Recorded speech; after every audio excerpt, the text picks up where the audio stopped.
guys, Jay here from Kill the Cast, and welcome to the actual very first episode of News from the Noose. This is going to be our weekly horror news segment that we do on YouTube for you.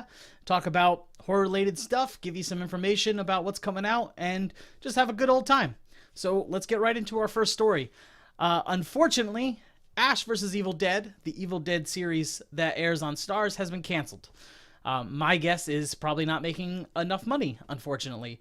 Not enough people subscribing to Starz specifically to watch that, and not enough people buying the Blu-ray and DVD releases when they do come out. It's sad news for a lot of Evil Dead fans, but they did go into the season knowing that it may not get renewed for a fourth, so hopefully that final episode didn't disappoint any of you guys. I won't give you any spoilers. I personally have watched every season and then also picked up the Blu-rays of each. It's a great show. It's a great continuation of the movies. But unfortunately, it's just time to end.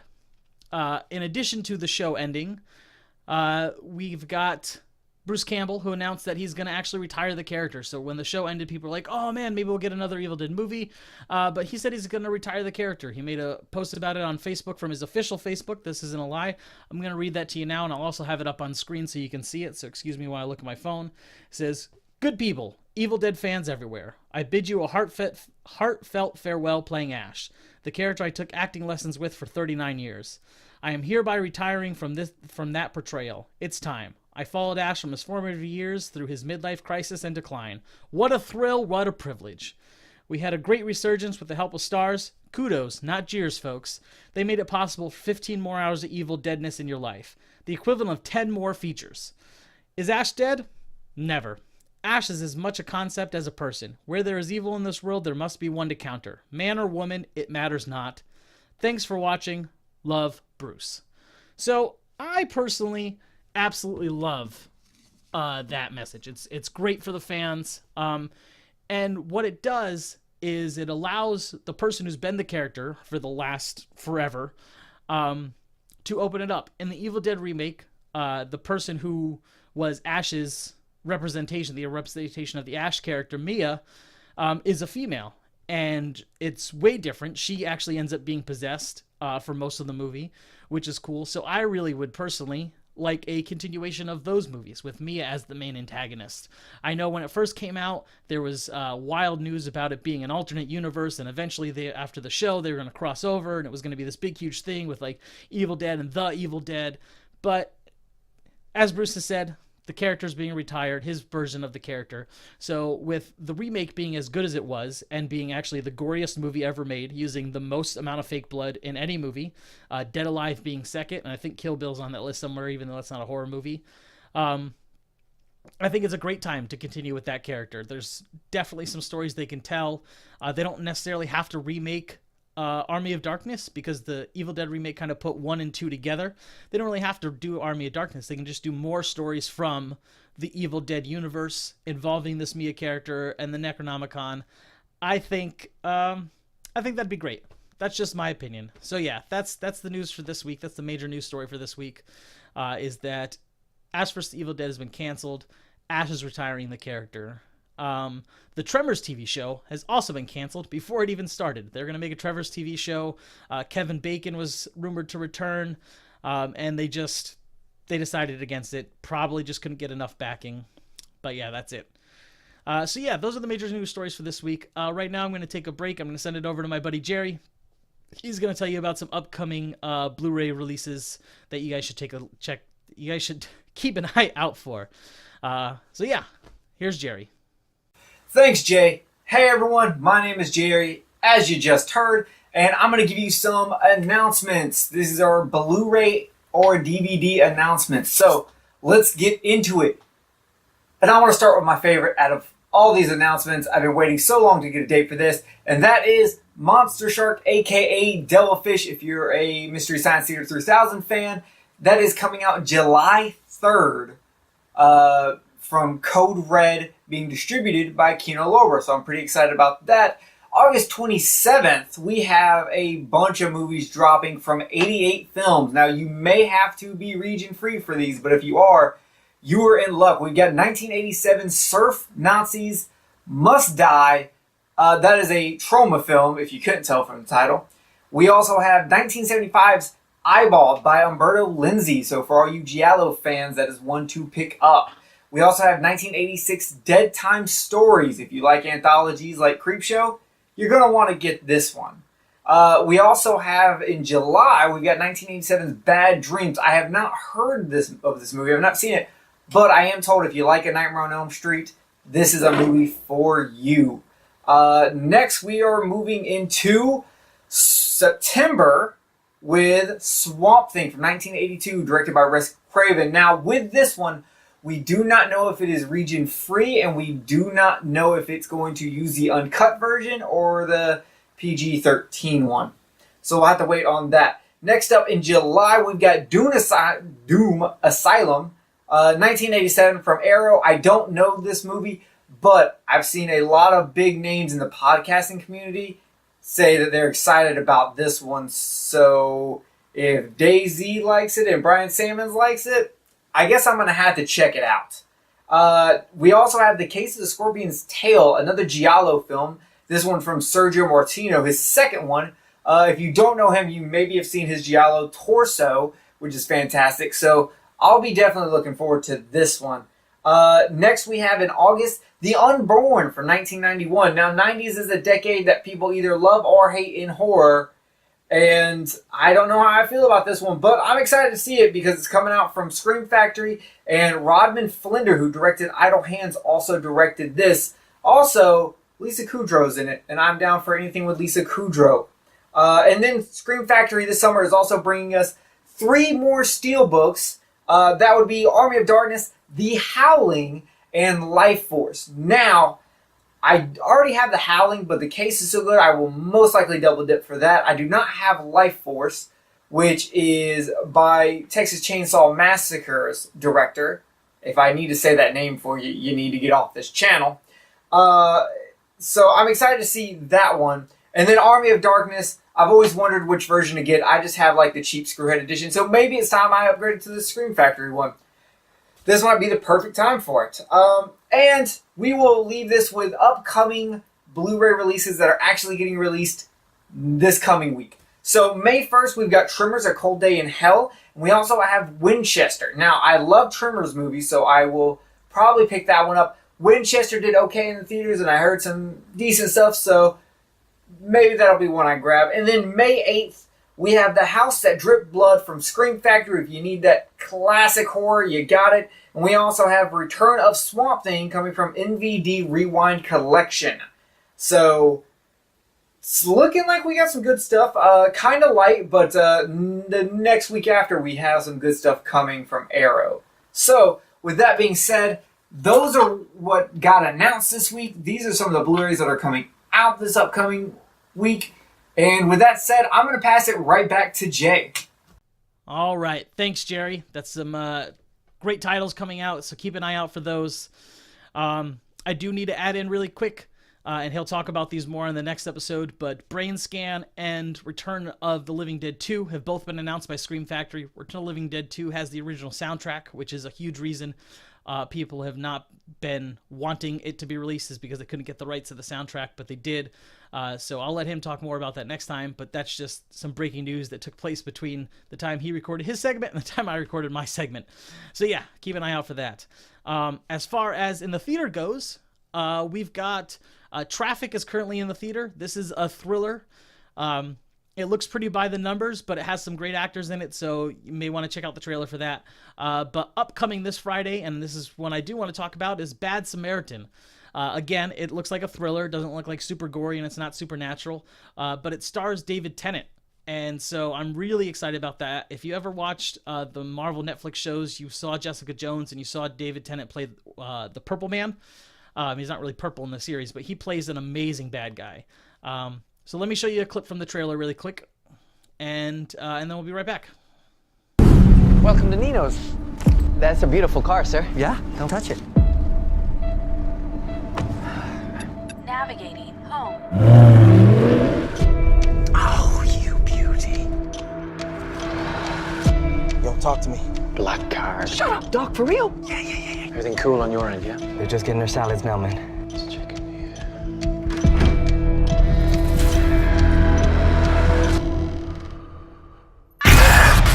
Christ! Help me, please! We don't have much time. Name is Sasson. Maserati. I'll be right up. We're not safe. None of us. It's all good. I got your back.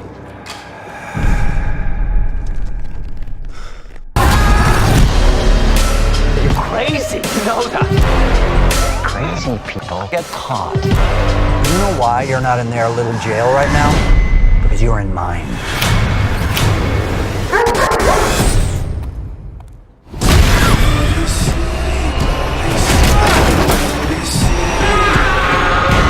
He's gonna kill us.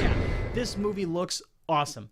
It looks like we have the old valet takes your car to your home and steals your stuff kind of thing going on, except with a twist because David Tennant is actually a psychopath. So I'm just really looking forward to watching David Tennant be a bad guy again. I think it's such an enjoyment to watch, and so that's why I'm looking forward to this one. Yeah, we do have we have another movie coming up. Last week I talked about a very tiny bit about the Suspiria remake. But Jerry is a much bigger fan of the movie. He's seen it way more than I have. He knows a lot more about it. And so we finally gotten some more information about that, including our first look at it. So I'm going to send it over to Jerry one more time to tell us about the Suspiria remake. All right, guys, before I get out of here, I want to talk about Suspiria. The remake is coming out. I've got the 4K Steelcase Blu-ray right here from Synapse, which is fantastic. Even came with this awesome extra slip cover. It's got that OG stuff on it. But regardless, the reboot, because they're saying it's not a remake, it's a reboot of the original film, is hopefully coming out soon from Amazon Studios. We know the filming is wrapped. One of the movie is basically far deep in post-production. Like, as far as I've heard, editing's done because one of the actors has said it's close to be done. I'm not sure. But I do want to talk about two things. One, a poster came out, and it looks boring as hell. Suspiria is very light on story, but visually it is an amazing movie. It's Dario Argento's ability to manipulate colors at its greatest. And this poster does not get me excited. A gray brick wall with a fat S spray painted on it. No. But then a second picture came out, which is, I'm guessing, the main actress with her chest opening up, and it looks like a vagina. Now, I don't recall a lot of sexuality in Suspiria, so I'm not sure why she's opening a vagina on her chest, but visually that is impressive, so maybe this will go with the visual nature of this movie. Maybe we are going to see a more sexual charged Suspiria, which could be interesting. So, with that being said, what are your thoughts on Suspiria getting remade, rebooted, whatever you want to call it? Do you have high hopes? Do you have low hopes? Are you going to watch it? Are you going to throw it out the window?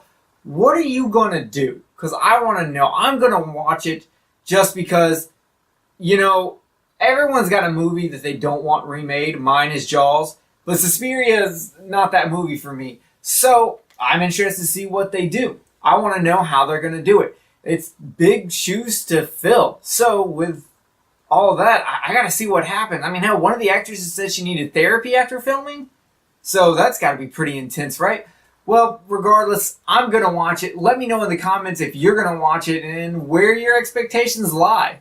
Mine right now are currently pretty low just because the poster sucks and I don't get the whole vagina chest thing, though I'm not against a vagina chest. In regardless of sexuality, more holes is always better.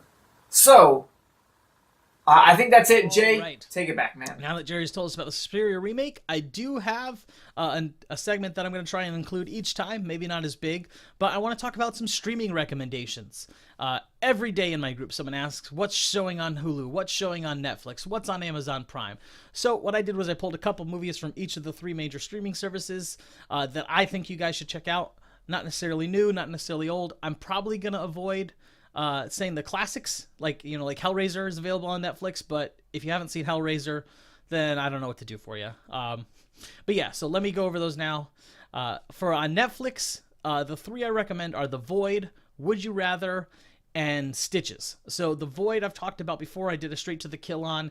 It's a throwback practical effect gore extravaganza about a bunch of people trapped in a hotel, or not hotel, excuse me, trapped in a hospital at night with a skeleton crew while a mysterious cult surrounds the building and tries to get in there and get at them. Highly recommend it. Would You Rather is it's like a Saw type. Basically, rich people offer poor people a chance to win a lot of money, but they have to play a very fucked up game of Would You Rather. Like, would you rather cut out your eyeball or lose a fingernail kind of deal. Really tense, good movie, good practical effects. Again, one I recommend. Stitches is an over-the-top, almost horror comedy about a clown that dies performing at a children's birthday party, and then on the 18th anniversary, on the kid's 18th birthday, he comes back from the dead to kill the kids that killed him. So very weird, but a lot of fun. I think it's I want to say Australian. It's not American, so the kids have accents, but it's a lot of fun to watch. Definitely recommend it out. On Hulu, and I know I just said I wasn't going to recommend the classics, but this is pretty big news. Hulu has every single Nightmare on Elm Street movie streaming right now. I don't know if it has Freddy vs. Jason, and I don't know if it has the remake, but it has the main bulk of them from 1 through Wes Craven's New Nightmare. They haven't previously been available on streaming. This is a new edition, so if you are a big Nightmare on Elm Street fan as I am, there you go. That's a good way to watch them all without having to go out and buy the Blu-ray set, but I do recommend the Blu-ray set if you are a huge fan, because then you can watch them whenever, even when Hulu loses the right to them. Other than that, Hulu's got Odd Thomas. I talked about this in one of my top 5 videos. It's Anton Yelchin. It's based on the Dean Koontz book. Think Frighteners kind of situation, but a little different. Guy can see ghosts, and he uses those abilities to help people fight crime. Not like a superhero, but you know what I mean, like solve mysteries and stuff like that. Definitely recommend that. And then Hulu also has The Prowler. This is a slasher tropes slasher movie, so it's before Freddy and Jason and Michael were like the big wigs that they are. I want to say it's late 60s, early 70s, I can't remember, but it's definitely a decent watch. We actually covered this on a fairly early episode of Kill the Cast, so you can go back and check that episode out if you want our full review on it, but it's definitely one I recommend. It was a fun watch. Now on Amazon Prime, these are included with Prime Viewing. You don't need any extra channels. If you do have Prime, however, you can add Shudder. That's a great way to get. It's a horror-only streaming service, but it's only an extra like $5 or $7 to add on to your already the Amazon Prime that you're already paying for. And there's lots of stuff on there. But plain old Amazon Prime that you get just for having Prime, you've got Girl with All the Gifts. This is a zombie movie where most of the zombies are children, and they are normal as long as they cannot smell humans. When they get too close to a human smell, they turn into the feral, kind of like savage zombies that you see. Otherwise, they learn. Everything else is a very unique take on the zombie genre. I really enjoyed this movie, so check that out if you haven't seen it. We have Green Room, another Anton Yelchin movie. It's also got Patrick Stewart in it. This is about a punk band that kind of gets trapped by a bunch of, I want to say the racists, like neo-Nazis or whatever, and a situation is going on, and so it's kind of like a cat and mouse game, almost like a home invasion movie, but nobody's invading anybody's home. They're just stuck in a place, so people versus people. Really tense, great movie, great performances by everybody. And then lastly on Amazon Prime is Turbo Kid. Now this isn't a horror per se, it's a splatter flick designed like an old weird 80s action movie, but it's got nothing but practical effects. You got people getting ripped in half, intestines all over the place, buckets of blood. It's about a post-apocalyptic future. Kid finds some kind of like weird-ass laser gun, uses it to blow people up and fight the evil dictator who owns the wasteland. It's just a lot of fun. So those are my streaming recommendations for this week. Other than that, not a lot of news happening. We're still kind of hashing out the format. This is the first real episode, so they'll follow basically this format. Me and Jerry, we each have our own segments. I'm going to let him talk about upcoming Blu-ray releases. I will talk about upcoming theater releases, and give you some streaming recommendations, and any news that comes up we will talk about. And like I said during the prototype video, we do want to end this show with some trivia. And so this week's trivia, or horror fact, maybe I'll come up with a fun name for that segment, but this week's horror fact is about Evil Dead. So there is still some confusion among some fans about Evil Dead 2, whether it's a remake or a reboot or a sequel or whatever. I'm here to set it straight. It is a direct sequel.